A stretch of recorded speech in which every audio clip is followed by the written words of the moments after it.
नमस्कार दोस्तों, आज के पावन दिवस शहीदी दिवस पर दैव योग से आज हमारी मुलाकात एक ऐसे व्यक्ति से हो गई जिनका सीधा संबंध तात्या टोपे के ख़ानदान से है और जो तात्या टोपे की 5वीं पीढ़ी से संबंध रखते हैं।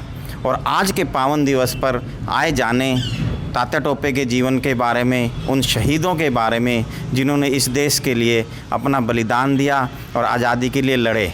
आइए हम सीधा मिलवाते हैं आपको। नमस्कार बाबा जी। नमस्ते। आपका शुभ नाम? मेरा नाम है स्वामी उमाशंकर सांख्यायन सच्चिदानंद सरस्वती। आप बताएंगे तात्या टोपे से आपका क्या संबंध है?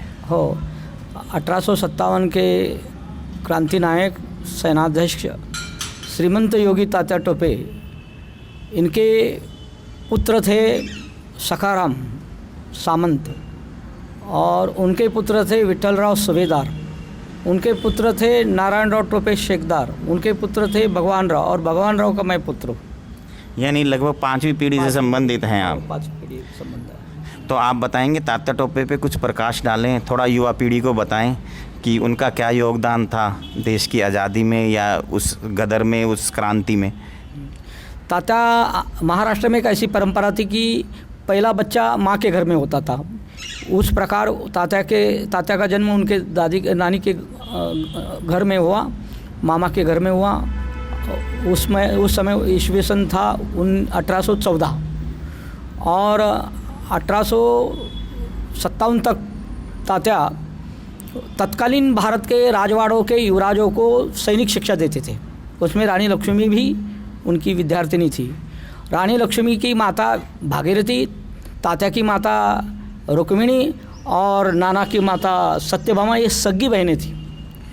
और तात्या के जो गुरु थे, जिनके प्रेरणा से 1857 बना, वो बाजीराव सेकंड छत्रपति के जो पेशवा थे, उनके वो मावसरे भाई थे।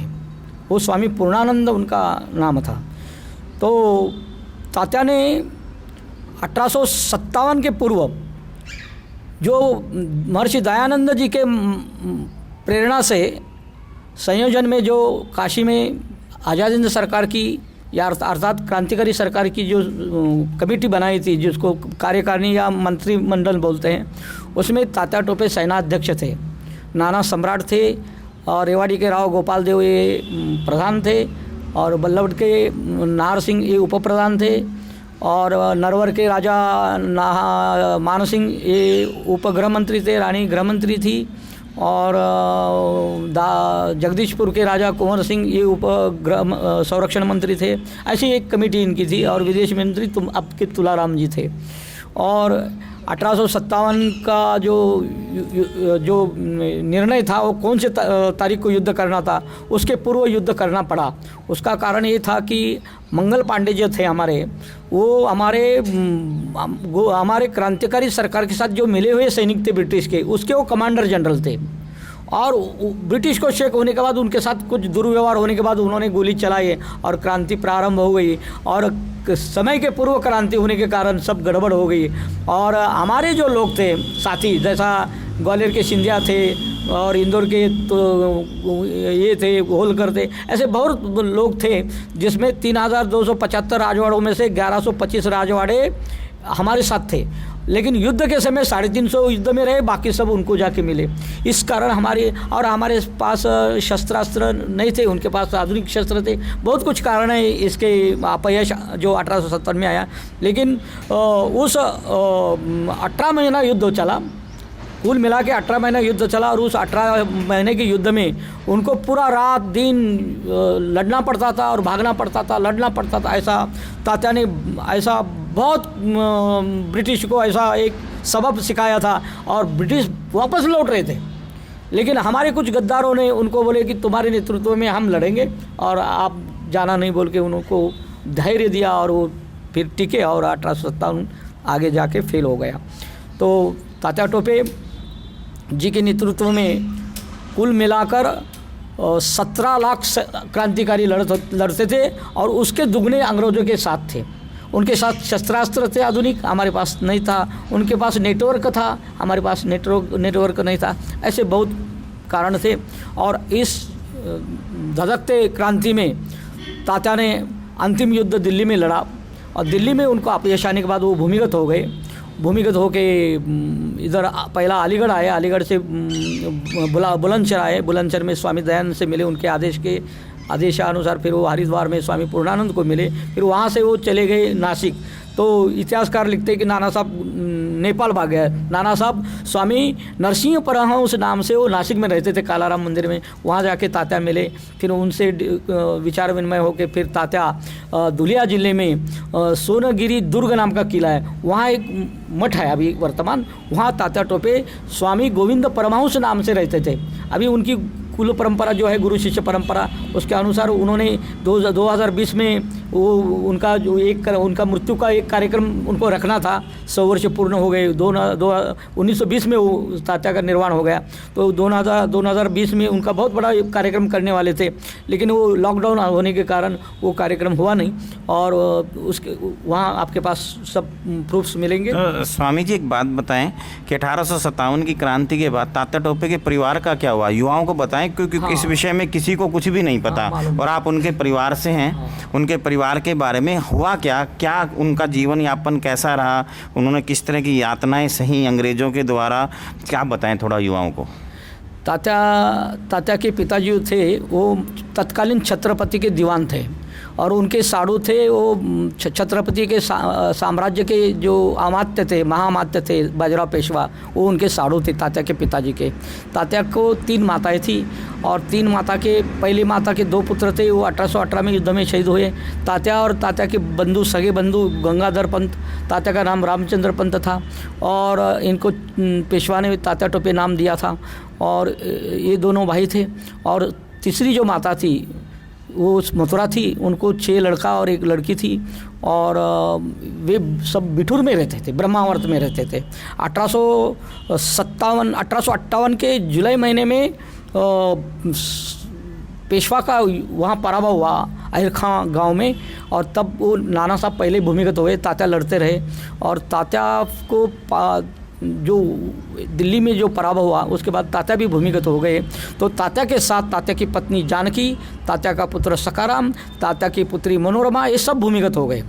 तात्या का भाई एक था रामचंद्र, वो पकड़ा गया और रामचंद्र पकड़ा गया इसलिए मानसिंह पकड़े गए। आज़ाद हिंद सरकार जो भूमिगत सरकार थी हमारी क्रांतिकारी, वो मानसिंह थे। रानी तो पहले शहीद हुई थी। तो मानसिंह पकड़े गए और मानसिंह जी को बहुत यातना दी। फिर मानसिंह भी बाद में भूमिगत हो गए। उन्होंने तात्या को पकड़ के दूंगा ऐसा वचन दिया और उन्होंने जो नकली तात्या पकड़ दिया, वो झांसी से एक परिहार बोल के सुजान सिंह परिहार को उन्होंने पकड़ के दिया और फिर उन्होंने छोड़ दिया ब्रिटिशों ने।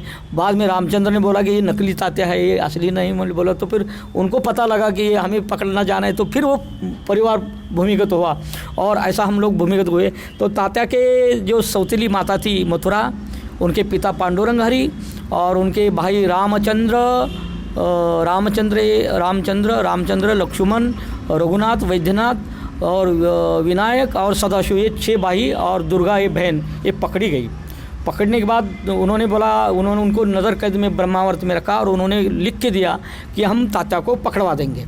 तब जाके उनको थोड़ा सा तकलीफ बंद हो गई। तो फिर उन्होंने, वो मीड़ नाम का अधिकारी था, बोले कब देगा तू तात्या को पकड़ के। तो बोले कि ठीक है, दुर्गा के शादी में वो आएंगे, पकड़ के देंगे। वो उनकी जो बहन थी दुर्गा, तो दुर्गा के शादी की तैयारी हो गई। तो पूरी छावनी बनाई थी वहाँ ब्रह्मावर्त को, और तात्या वो आया ही नहीं। तो बोले कब तात्या को पकड़ कर देगा। तो बोले तात्या को पकड़ के देंगे। तो तात्या को उन्होंने पकड़ के दिया नहीं और देंगे बोल के ऐसा ये किया। तो फिर कुछ गद्दार थे और कुछ हमसे जो मिले थे, तो उनको ब्रिटिश को चकमा देना था। तो उन्होंने कालपी के नारायण भागवत को पकड़ा और एक रघुनाथ राव देशमुख को पकड़ा, गोविंद देशपांडे को पकड़ा, जो तात्या के हमशक्ल मैं बता रहा हूँ, और एक रामचंद्र कुलकर्णी बोल के नासिक में पकड़ा, एक आगरा में भी एक पकड़े। ऐसे हमशक्ल तात्या के पकड़े और 6 लोगों को पूछा तुम कौन है, तो बोले तात्या टोपे है। तो फिर अंग्रेज़ों ने उनको, एक को कानून से एक को फांसी दी शिवपुरी किले में, बाकी को ऐसे झाड़ों को पेड़ों को टंगवा के मरवाया। और एक बारूद में युद्ध हुआ 1 जनवरी 59 में, तो वहाँ जो लॉर्ड अंग्रेज, उसका नाम मैं भूल रहा हूँ, उसके साथ जब समरसेट के साथ युद्ध हुआ, ब्रिगेडियर समरसेट के साथ, वो बारूद का किलेदार था बादल सिंह कुशवाहा, वो युद्ध में मारा गया। वो तात्या का कपड़ा पहनता था, तात्या जैसे दिखते थे, तो तात्या टोपे शहीद हुए, ऐसा उन्होंने डिक्लेयर किया। तो हम तात्या और तात्या के पुत्र और तात्या का पोता, ये सब भूमिगत होके अलग अलग स्थान पर ये रहते थे। तो गोविंद परमहंस नाम से तात्या दुलिया जिले में रहते थे, और तात्या का पुत्र सकाराम पंत रत्नागिरी जिले में रहते थे। उनका पुत्र विट्ठल सूबेदार बोल के धारवाड़ में कर्नाटक में रहते थे। उनके पुत्र नारायण राव टोपे शेखदार ये सोलापुर में रहते थे। और ऐसे, और उन्होंने वचन दिया था कि हम मरते दम तक बताएंगे नहीं। देश स्वतंत्र होने के बाद भी इन्होंने बताया नहीं, क्योंकि उस समय और भूमिगत थे। तो तात्या के जो मौसरे, यानी आप कहना चाह रहे हैं कि तात्या टोपे कभी अंग्रेजों के हाथ लगे ही नहीं? लगे नहीं। तात्या टोपे 1920 तक सोनगिरी दुर्ग नाम के एक गांव में उनके छावनी के साथ, यानी सैनिकों के साथ वहाँ रहते थे, और वो सब साधु बन के रहते थे। और वहाँ वो रहते थे, वहाँ आज भी उनका फ़ोटो मेरे पास है। और वो उनके गुरु परंपरा के साथ वहाँ सब उनके शिष्य मंडल जो आज वर्तमान है वो आपको बताएंगे। तो तात्या का शरीर बहुत बलवान थे वो, और तात्या वहाँ रहते थे, और उनके पत्नी भी वहाँ भक्त बन के रहती थी। क्या आप अपने इस दावे को प्रमाण के साथ सिद्ध कर पाएंगे अगर कोई पूछना चाहे तो? हाँ, अब तात्या टोपे यही तात्या टोपे थे, और अंग्रेजों ने फांसी दी, वो तात्या टोपे नहीं थे, ये सिद्ध करेंगे वो मठ सिद्ध करेगा, वो मठ के पास साथ प्रमाण है। और मैं तात्या टोपे का वंशज हूँ, तो हम लोग तो भूमिगत थे, तो जो कुछ रिकॉर्ड हमारे पास वर्तमान में वो तो दे देंगे। लेकिन हमारे जो तात्या के जो सौतेले भाई थे लक्ष्मण राव, तो लक्ष्मण राव के जो वंशज है आज वर्तमान में वो संपत्ति पे जहाँ से वो रहते थे वहाँ है, और वहाँ रहते हैं। उनका नाम है विनायक राव टोपे, और उनके 2 बेटी को भारत सरकार ने तत्कालीन, यानी जो क्या थे मुख्यमंत्री लालू प्रसाद जी, रेलवे मंत्री थे, उन दोनों लड़की को हमारे कुल के नौकरी उन्होंने दे दी। और भारत सरकार से हमारे पिताजी भी स्वतंत्र सैनिक बोल के पेंशन उस समय लेते थे, और मेरी माता जी लेती थी। तो हमारा पूरा पारिवारिक ये था। तो मेरे पिताजी के दादा के पिताजी उस समय 85 वर्ष के थे, विट्ठल राव सूबेदार, वो आज़ाद हिंद सरकार के ये थे, कोषाध्यक्ष थे, और वो सुभाष चंद्र जी के साथ थे, और वो इम्फाल में वो शहीद हो गए 45 में। तो बाबा जी एक बात बताएं, आज के संदर्भ में जो आज आप वातावरण देख रहे हैं, तात्या टोपे के विचार युवाओं के लिए कितने प्रासंगिक हैं, कितने उपयुक्त हैं? क्या तात्या टोपे के हिसाब से ये देश को सही आज़ादी मिली है या नहीं? ये लास्ट आप युवाओं को कुछ संदेश देना चाहें तो बताएं। देखो, धर्म के बारे में और राजनीति के बारे में, इतिहास के बारे में जब युवाओं को सच का पता लगेगा, तो इस देश में पुनः चरित्रवान देशभक्त निर्माण होने में देर नहीं लगेगी। तो क्या ये तात्या टोपे के सपनों का आज़ाद भारत है? देखो, समय तो आ रहा है, अच्छे दिन आने वाले हैं, हमारे प्रधानमंत्री भी बोले हैं, और निश्चित आएगा। दुनिया को, देश के युवाओं को सत्य का पता लगेगा। जिस दिन सत्य का पता लगेगा, तो सब भले भांति अच्छे मार्ग पर चलेंगे। और उन वीरों का जो सपना था, जिस प्रकार से देश निर्माण करना था, सावरकर थे, तिलक जी थे, सुभाष चंद्र थे, और वल्लभ भाई पटेल थे, इनको जो अपेक्षित भारत चाहिए था, वो भारत आपको 2033 तक दिखेगा, ऐसा मुझे विश्वास लग रहा है। इसी विश्वास के साथ आज का इंटरव्यू हम ख़त्म करते हैं। और नमस्कार दोस्तों, आप हमारे चैनल को सब्सक्राइब करें और खूब शेयर करें। मैं नवनीत जांगड़ा के साथ अरविंद, सर्वे न्यूज़ इंडिया से।